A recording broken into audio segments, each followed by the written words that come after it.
Tony Bradshaw here with AddSomeToYourIncome.com to answer your question of how to start making money at home.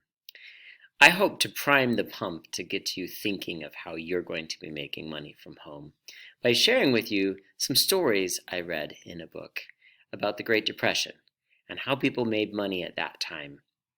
Maybe you're feeling that same way of needing to figure out how to make more money.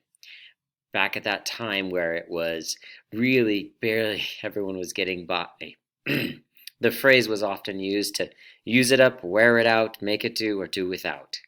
It was a very tough time. One of my favorite stories from that time is of the Threadman. The Threadman would come along and have items ready for the ladies in his little kit. So he'd walk around and he'd have all the things that they needed for their sewing. And if they needed some thread or some pockets, a zipper, buttons, whatever it was, needles, thimbles, he had it and he would sell it. And in this book, the story was shared that one day a little girl fell in the mud and along came the Threadman and he had a okay outfit, I think it was a suit, and he trudged right into that. He took his boots and his shoes off, socks off, and he trudged into that mud. And he pulled this little girl out of the mud, brought her home to get cleaned up. And of course, the mother helped clean up the Threadman. And from that day, he called the little girl, an old stick in the mud. And the mother would say what a gentleman he was and would always buy from him when he would come around.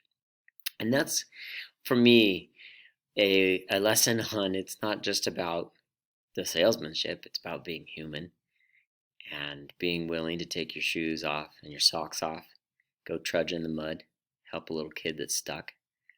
And the whole neighborhood sees that you are a gentleman and someone that's kind and will buy your product that you have to sell.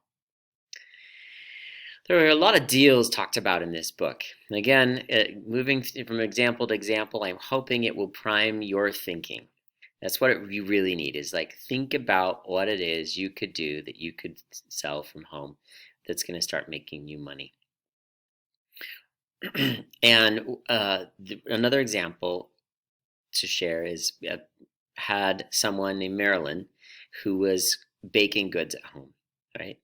She was 16. And she made a deal with the local grocer that she could use some of the shelves to put her baked goods on, and that he would get 10% of the sales. So he gives up shelving and processing, and she gave up her 4 a.m. to be able to bake things and have it delivered in time, and then sold. And as she got to the end of a summer of doing this, she had netted $150. Again, this is Great Depression time, so that's a really significant chunk of change. Another story is about renting a room for $7 a week. All right, so $150 is a really big chunk of change. And what was really neat about this story is that an uncle who knew about all of her efforts, getting up at 4 a.m. and all that work, also added $100. And that is what, for me, is touching about this story. Both that I could be that uncle and to know that when you work hard, there are others who are going to recognize that and compensate you. Everyone in that situation was win-win-win. Was win. So it became win-win. The customers got great goods that they were willing to buy, something valuable that they purchased. The grocer got 10% of those sales by giving up some space and helping with the process. The 16-year-old netted $150 and learned to get up at 4 a.m. and make things happen. It's pretty awesome. Another awesome example, I'm using the word awesome a lot. Anyway, I found this book really awesome. It's called We Had Everything But Money. It's written by Deb Mulvey, so definitely credit to her and all of her research. The story that is awesome is of dances. A dance put together. So someone named Vern Berry decides to put on a dance. It was just what she could do. So tickets also got them a sandwich and drink. She made the sandwiches, she got the drinks ready, she had hundreds of people dance, and they made in one night enough to cover all of their expenses, plus the expenses that they'd had for having a baby. It's that kind of creative thinking. This whole question for our video today that I'm answering is making money from home. And one of the examples was renting. And your home may or may not be in that situation, but renting out rooms. And someone named Mary Jo got in contact with a man who owned properties, and made a deal to be able to rent this place that was near downtown that had a lot of rooms. And she would rent out these rooms, either 50 cents a night or $7 a week. Her own children would clean the rooms between people who would stay. It was close to the train station, so they get a lot of those people that just needed to stay a night. They'd have a room to rent. It also included the laundry, the way she did it. What that became was a deal with someone who owned property for her own kids to help with the process. The money was a reasonable amount. The location was great because it was just down the street from the train station. And that is how to do things that can bring in more income. How to make money from home. There was an example of someone who would collect up the drinking bottle caps and then resell them. And I guess at the time, drinking bottles. I guess at the time this was when bootlegging was going on. So you could find these lying around, collect them up, and you could be making quite a bit each week. This guy reported he made $150 a week by doing that kind of work. And that's when the working was, so $1.50 a week compared to a working day laborer would make about $2 a day. And, he would just know small, medium, large on these and harvest them, those medicine bottles as well, and take them and be able to get the money for each of those, that recycling. It's something to help prime your pump. What is laying around that's valuable that you just need to get it to the right market? Something that could even just be recycled, collecting it up and then selling it.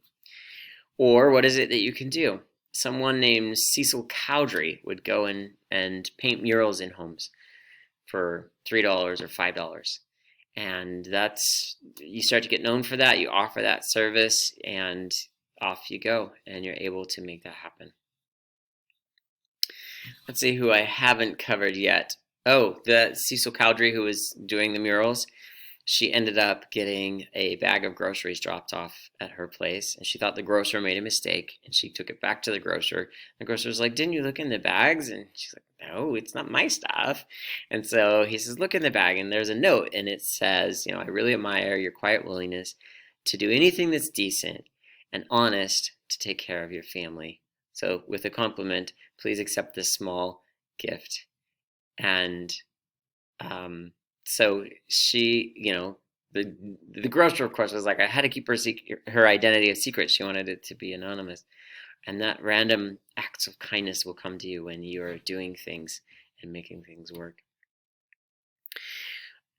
These stories really inspire me to make sure I am that kind of person who's taking care of the stick in the mud, that kind of person who's going to make a deal with other people who own property, the kind of person that's going to make a deal with other business owners so that it works out to their benefit and my benefit, to be the kind of person who's going to be able to entertain, put on a great dance, for example, and provide what I say I'll provide, and have a wonderful time with these people.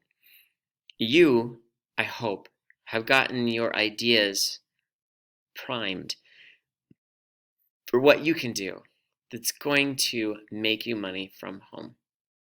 What are those bottles that are just lying around you can collect and take and get them recycled? Are there a bunch of cans sitting around and you can go and recycle the cans? And lastly, know that your whole community is going to pull together for you. And as evidence, I'll do one more story. So an owner of a gas station ran out of gas. Again, this was tough times. His next order was supposed to arrive, and it was $200 for the order. But they only had $60 in the till. Along came a businessman, pulled in to refuel. Dad tells him, I'm broke. And the businessman says, how to get to you? Same as everybody else. I've got $60 in the till, and my next shipment's $200. And the man said, here you go. Here's $200. And he says, pay me back whenever you can. And they did repay. That entrepreneur just laughed. He says, I pulled my money out of the bank just in time. Otherwise, we would have all run out of gas. Your community will come together for you. And I look forward to seeing you on the other side.